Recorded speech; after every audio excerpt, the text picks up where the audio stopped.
자, 오늘 하나님께서 주신 말씀을 믿고 고린도전서 1장 26절로 29절까지 말씀 봉독해 드리겠습니다.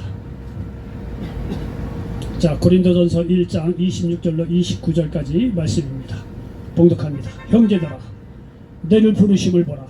육체를 따라 지혜로운 자가 많지 아니하며 능한 자가 많지 아니하며 문벌 좋은 자가 많지 아니하도다.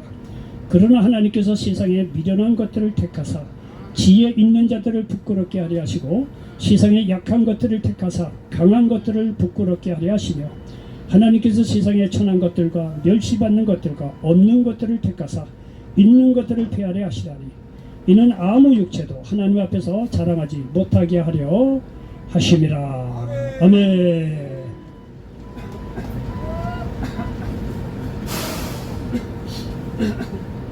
자, 저는 오늘 고린도전서 1장 26절로 29절까지 말씀을 배경으로 해서 한번 따라서 해보시기 바랍니다. 버려진 비행기를 사라. 제목이 영 엉뚱하게 이렇게 또 하는 경우가 더러 있어요. 이게 무슨 버려진 비행기를 사라고. 버려진 비행기를 뭐하러 사고 다 쓸데없어갖고 다 폐기 처분한 비행기를. 근데 얘기를 듣다 보면 그럴듯한 게 있습니다. 잘 들어보세요. 어쨌든 간에 자, 저는 고린도전서 1장 26절로 29절 말씀을 배경으로 해서 버려진 비행기를 사라 이런 제목으로 말씀을 나누면서 하나님께 주시는 특별한 오늘 주시는 하나님의 은혜가 있으시기를 예수님의 이름으로 간절히 축원을 드리겠습니다. 여러분이 우리가 몰라서 그러는데 우리나라가 말이죠, 가끔 가다가 미국에 가서 폐기 처분된 비행기를 사오는 경우가 있어요. 비행기뿐만 아니라 전함도 사옵니다. 뭐 연수가 다 했기 때문에 폐기 처분해서 미국에 가보면은 뭐 이 비행기 공동묘지도 있어요. 완전 뭐 비행기만 깔려 있어요. 거기 가보니까 이 사진을 보니까 그런 이제 이 폐기 처분은 그야말로 버려진 비행기라든가 전함 같은 경우를 사오는 경우가 있다는 거예요. 그러니까 폐기된 거니까 비싸진 않겠죠. 근데 말이죠, 보통 사람들은 왜 고물철 같은 걸 사느냐고 얘기를 하는데 여러분 그렇지 않습니다. 얘기를 들어보니까요, 나오는 그런 거 보면 그런 게 아닌 게 뭐냐면은요, 이 미국에서 아무래도 선진국인 미국이기 때문에 그 버려진 비행기도 그 안에서는요, 우리나라 기술보다 앞선 첨단 기술이 들어가 있다는 거예요.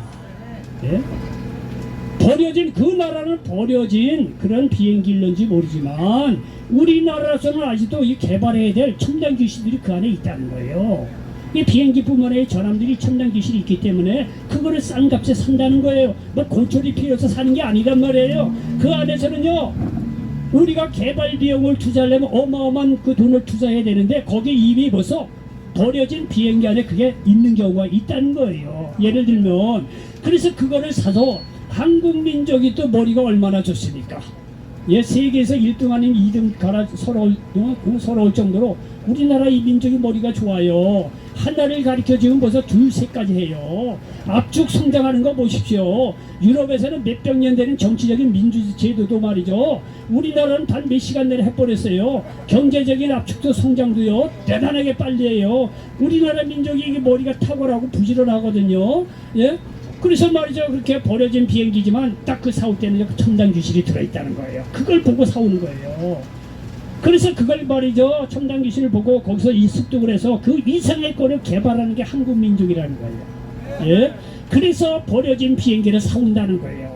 그리고 이 비행기뿐만이 아니라 전함도 고철값에 사오면 거기서 첨단 기술을 체득을 해서 거기에서 응용해서 말이죠, 그거보다 더 말이죠, 더 나은 한 배, 두 배, 세 배, 30배 이상 되는 그런 성능을 개발하는 것이 우리나라 민족이라는 거야. 그래서 버려진 비행기를 사온다는 사실을 기억하시기를 바랍니다.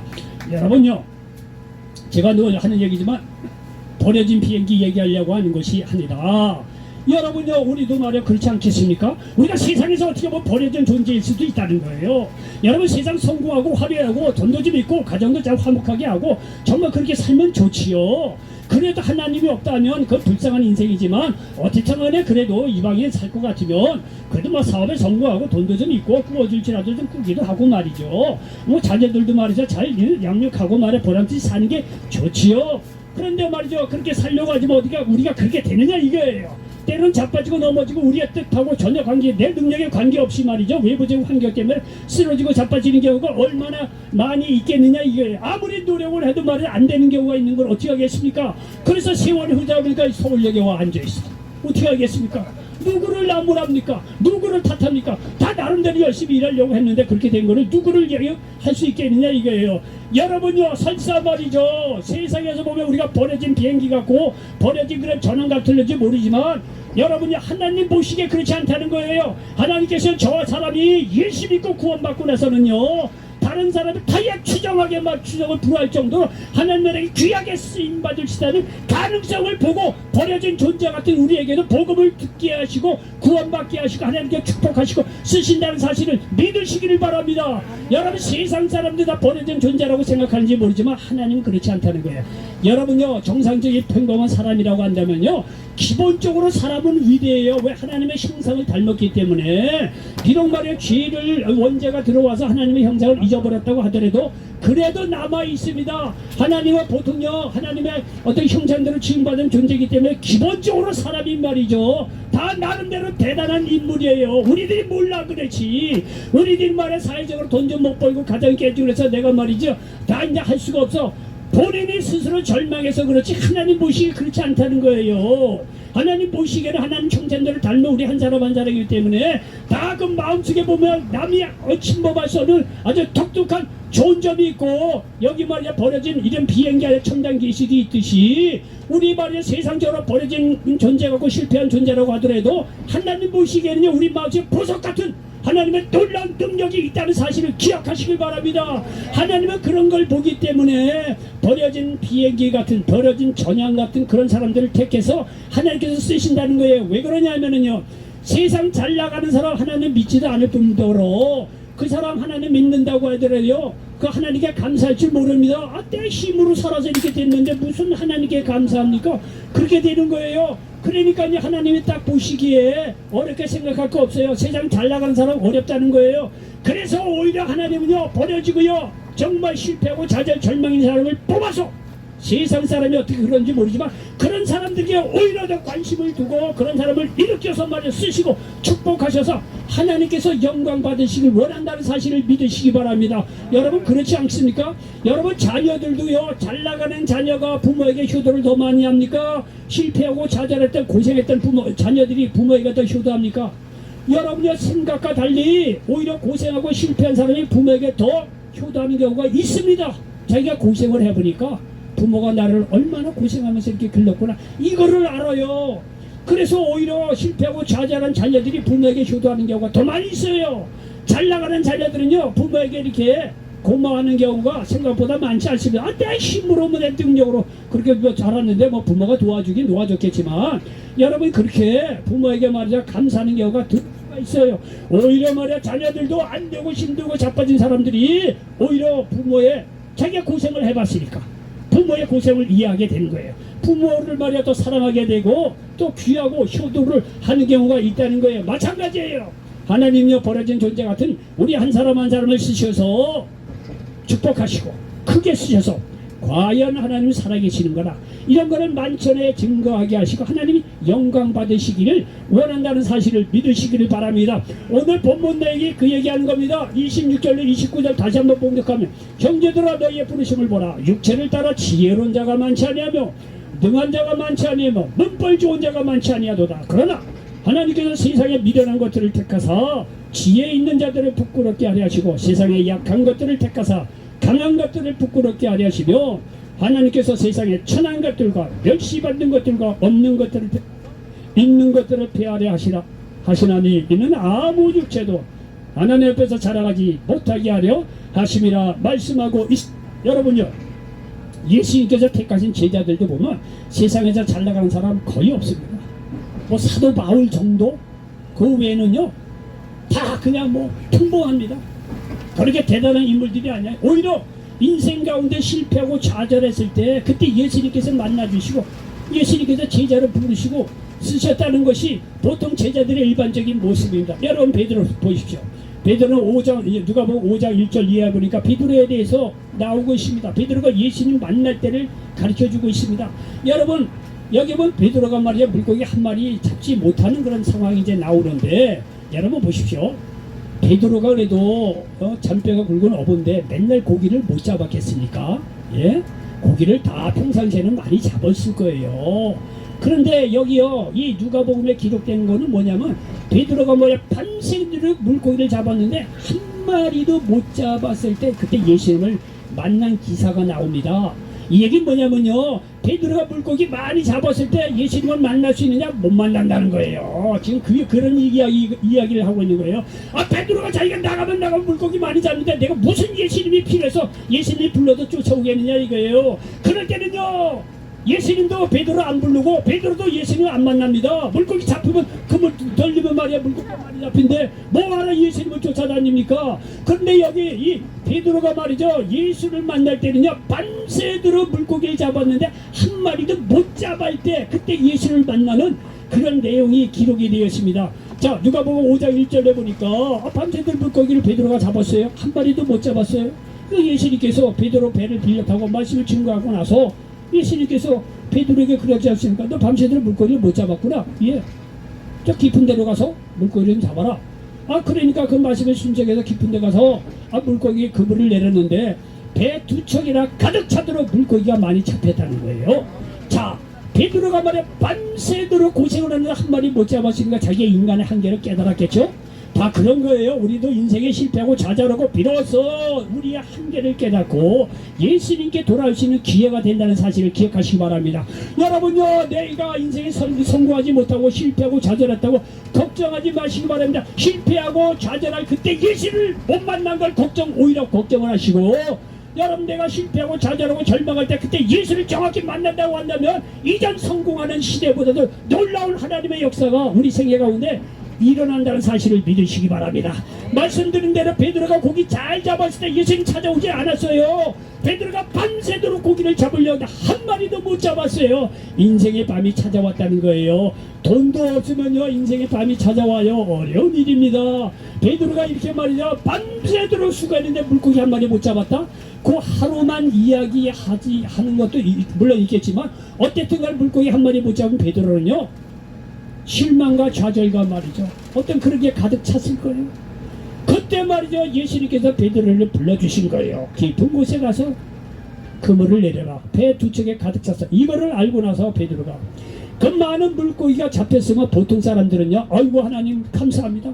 예수님께서 말이죠 이렇게 물고기를 많이 잡히게 감사합니다 하고 절하고 보통 떠납니다. 대부분의 사람들이. 근데 베드로가 좀 다른 게 있어요.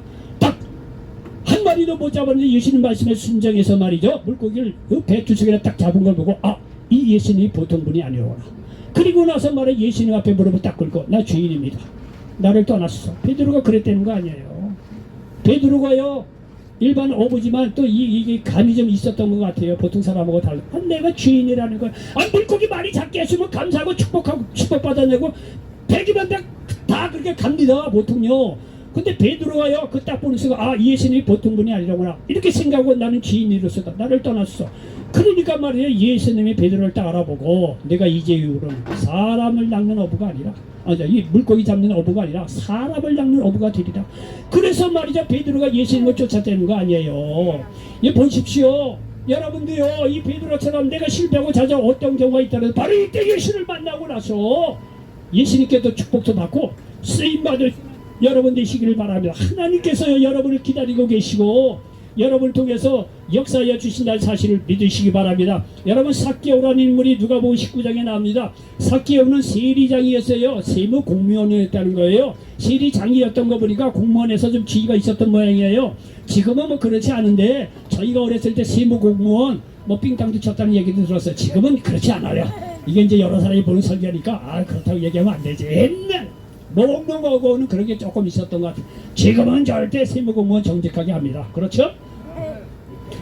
어쨌든 간에 여기 말에 이 삭개오라는 이 양반은 그때는 세무공무원이었어요. 그런데 말이야 그때 당시에는 로마의 치하에 있었던 우리나라 일제시대 때 식으로 로마의 치하에 있었던 상황이기 때문에 이 세무공무원인 이 삭개오가 말이죠, 세금을 걷어갖고 일부는 로마에게 바치고 일부는 이제 이마에 복귀를 한 거예요. 그래 여기 보니까 누가 보면 하는 얘기하면은 이 삭개오는 부자라 했어요. 세리장이요 부자라 이렇게 나와 있어요. 그 얘기는 뭐냐면 도둑질 많이 했다는 얘기예요. 부자가 됐다는 얘기는 그렇게 얘기하는 거 도둑질이라고 직접 얘기하지 않고 성경을 또 빌려서 세리장이요 부자라 그러면은 우리가 알아서 생각을 해야 돼요. 아, 이 사람은 로마에게 얼마 주고 나머지는 인마이 복했겠구나.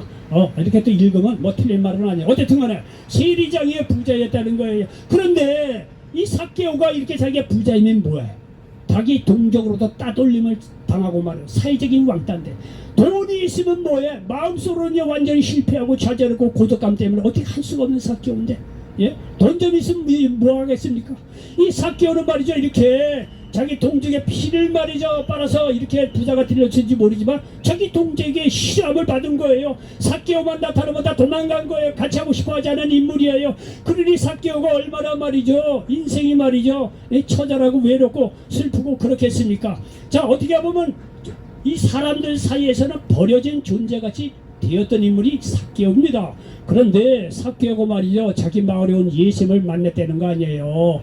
예수님 온다는 얘기를 들어보니까 사람들이 너무나 많으니까 만나볼 수가 없죠. 그 나무에 올라가서 예수님이 그 밑에 지나가는 걸 봤다는 거 아니에요. 그러니까 예수님께서 말 삭개오의 눈을 딱 마주치신가, 저 삭개오는 내가 필요로 하구나, 나를 기다리고 있구나, 진실된 마음으로 저렇게 기다리고 있구나. 사람들에게는 버려진 존재인지 모르지만 내가 예수를 만나서 새롭게 살려고 하는 어떤 그 마음의 소원이 있구나. 삭개오를 보는 순간 예수님께서 캐치가 된 거예요. 오늘 내가 네 집에 유하여야 하겠다. 딱 그래서 그 죄인이라고 손가락질 받는 삭개오네 집에 예수님께서 들어가셨다는 거 아니에요. 그래서 거기에 당연히 예수님께서 들어오니까 환대를 했겠죠. 음식도 주시고 이 삭개오가 준비를 했겠죠. 그 예수님께서요 왜 음식을 드시면서 가만히 있었겠어요? 대해서 복음을 증거하지 않았겠습니까? 그 예수 그리스도의 말씀을 듣는 순간 자기의 죄를 깨닫고 고백을 하고 말이죠. 회개의 역사가 일어납니다. 누가복음 19장 8절입니까? 삭개오가 서서 주께 여짜오되 주여 보시옵소서 내 소유의 절반을 가난한 자들에게 주겠사오며 만일 누구의 것을 속여 빼앗은 일이 있으면 네 갑절이나 갚겠나이다 말씀하고 있습니다. 삭개오는 사람들에게 버림받은 존재일지 모르지만 그 속에서 예수를 만나니까 예수님은 그 버림받은 삭개오를 붙잡아서 변화시킨 거 보십시오. 여러분 우리가 살 때는 말이죠 인간관계의 여러 가지 문제로 말이죠 사람들에게 버려짐을 당하고 이가 될 수도 있고 왕따를 당할 수도 있고 뭐 여러 가지 상황 속에서 말이야 고독 속에 살아갈 수밖에 없는 그런 상황이 있을 수가 있습니다. 그러나 아무리 그렇다고 하더라도 바로 그때 예수님께서 우리를 만나 주실 때라는 사실을 기억하시길 바랍니다. 사람은 그 사람을 버렸을는지 모르지만 예수님은 그렇지 않다는 거예요. 예수님은 그러한 사람일수록 예수님께서 그 사람을 딱 잡고 말씀을 주시고 일으켜 세워주시고 변화받게 하고 회개시켜서 하나님 나라에 쓰임받게 한다는 사실을 믿으시기를 바랍니다. 여러분 말이 그렇지 누구의 것을 속여 빼앗은 있으면 네 갑절이나 갖고 소유의 절반을 주겠다는 거, 이거는요 놀라운 변화입니다. 어느 누가 삭개오게 와서 말이야 네가 지난날 잘못해서 그렇게 살면 안 돼, 소유도 나눠주고 가난한 사람 나눠주고 백날 해보십시오. 사람이 아무리 권해도 그 사람 변화 못 시킵니다. 도덕적으로 율법적으로 철학적으로 그 삭개오가 아무리 얘기나 그 사람 변화 못 시킵니다. 예수님 한마디면 됩니다. 예수님은 그 말할 능력이 있어요. 예? 예수님은 삭개오를 변화시킬 만한 놀라운 능력이 있고 말씀의 지혜가 있고 성령의 놀라운 능력이 있다는 사실을 기억하시기 바랍니다. 여러분 그럼 삭개오를 변화시켰던 예수님인데 오늘날도 예수님께서 지금 이 순간도 주의 종들을 통해서 말씀을 주시고 성령으로 함께 역사하시는데 여러분의 지친 마음도 위로하시고 하나님께서 여러분을 들어 쓰신다는 사실을 믿으시기 바랍니다. 어제 삭개오만 있는 것이 아니라 오늘날에도 삭개오가 존재한다는 사실을 기억하시기 바랍니다. 버려진 존재라고 해 천만에 사회적으로는 내가 버려진 존재일지 모르지만 주님 안에서는 그렇지 않다는 거예요. 버려진 비행기 안에 보와 같은 첨단 기술이 들어있는 거예요. 그걸 보시는 거예요. 우리 한 사람 한 사람 사회적으로 여러 실패 좌절해서 버려진 것 같죠? 그거는요 여러분 생각은 우리 생각이에요. 예수님은 그렇지 않습니다. 저 실패 좌절 속에서 예수를 만나주고 예수를 만나준 저 사람은 어떻게 과연 쓸 것인가, 어떤 꿈을 갖고 저 사람을 일으켜 세우시고 끌어갈 것인가. 예수님은요 우리를 만날 때 보관을 갖고 있고 계획을 갖고 있어요. 어려울 때, 버림받은 존재일 때가 바로 예수를 만날 때라는 사실을 기억하시길 바랍니다. 여러분요, 요한복음 4장에 보면 사마리아 수가성 여인이 나와요. 남편을 5번이나 바뀌고 6번째 남편하고 대충 사는 여자예요. 뭐 늘 드리는 얘기지만 그 여인 욕할 필요 없습니다. 오늘날 우리를 이야기하고 있어요. 이 사마리아 수가성 여인은 나름대로 인생을 열심히 살려고 하지 않았겠어요? 좋은 남편 만나려고. 예? 돈 있는 사람 만나서 똥똥 살아봤고, 권세 있는 사람, 치욕인, 별날도 잘생긴 사람, 뭐 어쩌고 저쩌고 하여튼 내노란 사람 다 만났을 거 아니에요. 그렇게 5번이나 남편, 좋은 남편은 나름대로 만나서 살았는데 인생에 만족이 없다는 거예요. 결국은 이혼하거나 이혼당하거나 혼자 돼서 이제 6번째 남편하고 결혼 뭐 그런 것도 없이 대충 사는 그런 상황이에요. 예수님 만나고 딱 보니까, 야, 너 남편 불러오라. 예수님 남편이 없는데 뭔 소리 하냐? 너 지금 5번이라고 남편이 있었네. 지금은 다 떠나보내고 6번째 남편하고 지금 살고 있어. 맞습니다. 봐라, 네가 세상 물을 향해서 그렇게 살았지만 세상 물을 너를 만족하게 해줄 수 없다. 이 물을 먹는 자는 다시 목마른다 이거예요. 옆에 있는 우물을 가리키면서. 그러나 내가 주는 물을 먹는 자는 이 속에서 영원토록 솟아나는 샘물이 된다 이거. 어떤 거 마실랬냐 이거. 어떤 게 마실랬냐 이거. 이 사마리아 수가성 여인도 예를 들어서 말이죠, 남편을 5번이나 바뀔 정도로 그렇다고 한다면 이 여인도 나름대로 대단한 어떤 이 능력이 있었던 사람이에요. 얼굴이 잘생겼거나 매력이 있거나 키도 크고 말이죠, 뭐 세상 말로 뭐 몸매도 좋거나 뭔가가 있었던 여자예요. 그러니까 남편 5번 만나지 웬만한 사람이 그렇게 만나겠어요? 근데 여러분요, 남편 잘 만나서 떵떵거리고 살았다면 예수님이 그 여인 찾아오지도 않았을 테고, 그 찾아온다고 하더라도 그 사마리아 수가성 여인 예수님 만나지 못해요. 예? 그런데 사마리아 수가성 여인 과거는 어땠든 간에 지금 말이야 완전히 낙담돼서 사람 만나길 두려워서 대낮에 불길로 갈 수밖에 없는 이 여인, 삶의 가장 밑바닥이고 사회적으로도 버림받은 그 여인, 예수님께서 만나 주셨던 사실을 기억하시길 바랍니다. 사마리아 수가성 여인 갔을 때 이 여인만 만날 수 있었겠어요? 아무래도 그 안에 사람이 왜 없겠어요? 그런데 이 사마리아 수가성 여인을 예수님께서 지명해서 만나 주셨다는 건 다 이유가 있는 거예요. 그만큼 이 여인이 삶의 처제라고 사회적으로 가족으로부터 자식으로부터 철저하게 버려진 존재였을 거라는 거예요. 그러나 사람은 그 사람을 버렸을지 모르지만 예수님은 버려진 그 존재, 버려진 그 여인에게 와서 지명해서 불러서 내가 물을 먹는 자는 영원토록 솟아나는 샘물이 된다는 거예요. 말씀으로 위로하시고 다시 일으켜 세워서 오히려 사람을 두려워했던 이 여인이 다가서 말이죠, 예수를 전도하는 인생으로 바뀌어졌다는 사실을 믿으시기를 바랍니다. 여러분은 그러므로 지금 인생에 실패했다고, 가정이 없다고, 가정에 문제가 많다고 실망하지 마시기 바랍니다. 바로 이런 분들을 주님이 만나주신다는 사실을 기억하시길 바랍니다. 여러분 비록 사막의 음침한 골짜기로 지난다고 하더라도 하나님이 여러분을 만나주신다는 사실을 기억하시기 바랍니다. 시편 23편 4절에 내가 사막의 음침한 골짜기로 다닐지라도 해를 두려워하지 않을 것은 주께서 나와 함께 하십니다. 주의 지팡이와 막대기가 나를 안내하시나이다. 여러분 비석 가보시면은 우리나라는 그런 비석명을 잘 여기 쓰질 않아요. 다 그냥 언제 태어나서 언제 죽었다. 뒤에 보면 이제 가족관계 나오고 대부분 그런데 유럽이나 이런 데 가면 비석명이 있어요. 여기 누가 잠들다. 그리고 뭐 열심히 살았지만 허무하게 죽다. 뭐 예를 들면 비석명들이 있어요. 자기가 좀 비석명을 해달라고 이렇게 이렇게 쓰는다는 거예요. 예? 그래서 자기가 인생을 어떻게 살았든지 좌몽도 좋고 뭐 그냥 뭐 바람처럼 왔다가 바람처럼 갑니다. 뭐 그런 비석명도 있고 그렇게 쓰여진 경우가 있습니다. 사람이요 80, 90년 살아있다고 하더라도요 죽고 나서는 딱 한 줄로 요약이 돼요. 착하게 살았다, 악하게 살았다, 좋은 아빠였다, 좋은 엄마였다, 나라를 위해서 충성을 다했다. 뭔가요 80년 90년 살았다고 해도 묘비명 하나로 딱 요약을 해요. 그러면은 이 죽은 사람이 누군지는 모르지만 이 사람이 이 묘비명에 따라서 인생을 살았구나 딱 정리가 되는 거예요. 80년 90년 살아도 한 줄이면 끝나요. 그 사람 인생. 뭔 얘기를 하냐면 다윗이 하나님나라에 위대하게 쓰임받고 놀라운 인생을 살았는데, 예를 들어서 묘비명 같은, 그럼 다윗이 어떻게 그렇게 됐냐? 사망의 음침한 골짜기로 닿는 것이 다윗의 현실이에요. 예? 죽을 둥 살둥 사울왕을 피해서 도망다니던 그런 상황이라든가, 왕이 되었으니 얼마나 음침한 골짜기가 많았겠습니까? 이건 현실입니다. 그런데 자기는 두려워하지 않았다는 거예요. 왜? 하나님께서 자기와 함께 했다는 거예요. 그래서 다윗은 놀라운 인생을 살았다는 거예요. 묘비명이에요. 다윗의 어떤 인생의 어떤 그런 이 모토예요. 내가 사망의 음침한 골짜기로 살았지만 내 현실이다 이거야. 어찌할 수 없어. 그러나 두려워할 필요가 없었다. 왜 그런가 봤더니 하나님이 자기와 함께 했다. 가는 곳마다 승리한 거예요. 여러분, 우리도 다인 못지않게 실망하고 좌절하고 어려울 때가 왜 없겠어요? 그거는 우리의 현실입니다. 어쩔 수 없는 거예요. 우리가 피할 수 없는 거예요. 그러나 우리가 두려워할 필요가 없다는 사실을 기억하시기 바랍니다. 왜? 하나님의 예수님으로 오셔서 나와 함께 한다는 사실을 기억하시기 바랍니다.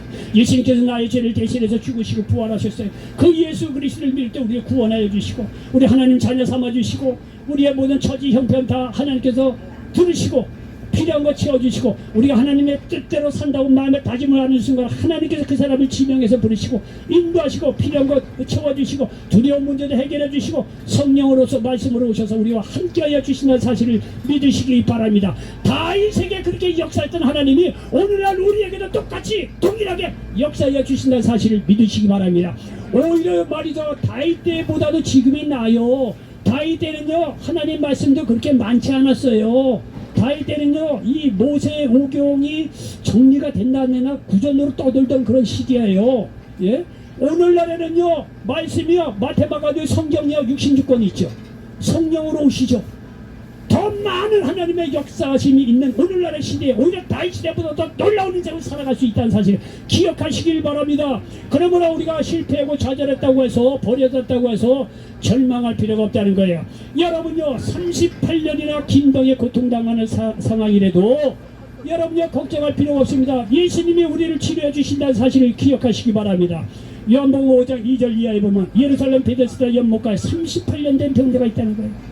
거기요 전설에 의하면요 그 연못가 베데스다 물이 동할 때 먼저 들어간 사람이 치료를 받는다는 거예요. 근데 38년 된 병자니까 스스로 어떻게 돌아가? 물이 동하면 다른 사람이 먼저 들어가지. 맨날 하세월이지. 그렇게 세월이 지나가서 예수님 만나고 나서요 네가 낫고자 하느냐? 당연히 낫고자 하죠. 38년 된 병자가 대답을 하죠. 그 얘기를 듣고 그래도 어떤 그 믿음을 모시고 요한복음 5장 8절에 보니까 일어나 네 자리를 들고 걸어가라. 일어나 네 자리를 들고 걸어가라. 38년 동안 어떤 인간도 해결할 수 없는 문제가 예수님이 딱 와서 네 자리를 들고 걸어가라. 딱 한마디도 문제가 해결되는 걸 보십시오. 여러분 이게 우리가 예수를 믿는 능력이고요. 예수를 믿는 매력이에요. 여러분이 풀지 못하는 문제 난 사회에서 버림받았고 실패하고 좌절 그렇다고 하더라도 누가 알겠습니까? 오늘 이 말씀을 듣고 그렇구나. 내 예수님 말씀 한마디만 나도 38년 된 병자가 치료받았지. 나도 치료받고 구원받고 능력받고 새로운 소망을 갖고 살아갈 수 있겠구나. 여러분 믿으면 믿음대로 된다는 사실을 기억하시기 바랍니다. 38년 동안 어떤 인간이 할 수 없는 문제가 예수님이 와서 내 자리를 들고 걸어가다 말씀 한마디로 끝냈다는 사실을 기억하시기 바랍니다. 여러분의 많은 문제가 있어서 내 힘으로 도저히 해결할 수 없는 그런 절망과 좌절이 있다는 거 그건 당신 생각이에요. 예수님의 말씀이 예수님이 와서 뭐 이렇게 고생하느냐? 내 자리를 들고 걸어가라. 내 병에서 너의 건강할지어다. 내 문제는 해결될지어다. 여러분은 예수님의 말씀 한마디만 38년에나 평생들을 고치지 못한 병, 평생들을 해결할 수 있는 인생 무의미의 문제 어떻게 살 것인가 여러 가정 직장의 문제도 해결해 주신다는 사실을 믿으시기 바랍니다. 여러분요 이런 예수님을 우리가 언제 만날 수 있느냐? 우리가 버려졌다고 느껴졌을 때 그때 주님께서 우리를 찾아온다는 사실을 기억하시기 바랍니다. 도저히 해결할 수 없는 문제로 인생 밑바닥에 있다면 기도하시기 바랍니다. 예수님 만나주십니다. 누가복음 18장 1절 이하에 과부와 재판장의 비유 너무나 잘 알고 있잖아. 과부가 해결할 문제가 저 재판장 찾아갔다는 거 아니에요? 재판장에 딱 보니까 과부가 돈이 없어. 그거 누가 해결해 줍니까? 요즘 수입료가 큰 거는 수백억 왔다 갔다 되는 것 같은데 돈 없는 과부가 와서 도와달라니까 재판장이 들어줍니까? 안 들어주죠. 그러니까 과부가 말이죠 뻔질나게 찾아갔다는 거 아니에요. 뻔질나게 찾아가니까 이 재판장에 내가 제명에 못 죽겠다 이게. 예? 지겨워서라도 이거 들어줘야 되겠다. 그럼 들어줬다는 거 아니에요. 하물며 하나님의 자녀가 부르짖는 기도에 주님께서 응답하지 않겠냐. 속히 응답한다는 거예요. 여러분 기도해 보세요. 빈말 자꾸 주의종들이 얘기하지만 아무리 주의종들이 얘기해들이 그것이 내 안에 받아들이지 않으면 다 소용이 없어요. 여러분 예수 믿고 구원받고 여러분이 정말 어떤 문제로 내가 정말 사람에게도 싫어 버림받고 버림받고 그런 여러가지 문제를 고민하고 갈등하다고 하더라도 예수를 나의 구주로 믿으시고 기도해 보시기 바랍니다. 주님께서 우리 기도에 응답해 주셔서 버려진 내 상태라고 하더라도 다시 일으켜 세우시고 축복하시고 병도 고쳐주시고 놀라운 인생을 살아가시도록 축복하신다는 사실을 믿으시기를 바랍니다. 결론입니다. 여러분요, 내 인생이 버려진 비행기처럼 보잘것없다고 해도 하나님은 그렇게 생각하지 않습니다. 예수 믿고 달라진 무한한 내 인생의 가능성을 보시고 만나주신다는 사실을 기억하시기 바랍니다. 이런 놀라운 역사가 저와 여러분 인생 가운데 일어나시기를 주의 이름으로 간절히 축원을 드리겠습니다. 기도합니다. 조신하고자 하나님 고맙고 감사합니다.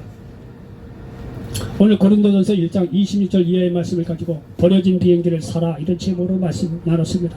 정말 버려진 비행 같은 존재지만 그 안에 놀라운 첨단 과학의 어떤 그런 것이 있듯이 우리가 버려진 인생이지만 우리 안에는 예수 믿고 구원받을 수 있는 놀라운 하나님의 쓰임받을 수 있는 창조적인 놀라운 능력과 보화가 우리 안에 있을 줄 믿습니다. 이런 걸 보시고 버려진 인생 같은 저희를 구원하여 주시고 축복하시고 인도하여 주시니 감사옵나이다. 오늘 말씀 이 자리에 함께 모든 분들에게 그대로 응하셔서 어떤 어려움 속에서 버려진 그런 상황 속에서도 주님 만나 주님 나라에 다시 한번 쓰임받고 축복받는 믿음의 위대한 인물로 축복하여 주시옵소서.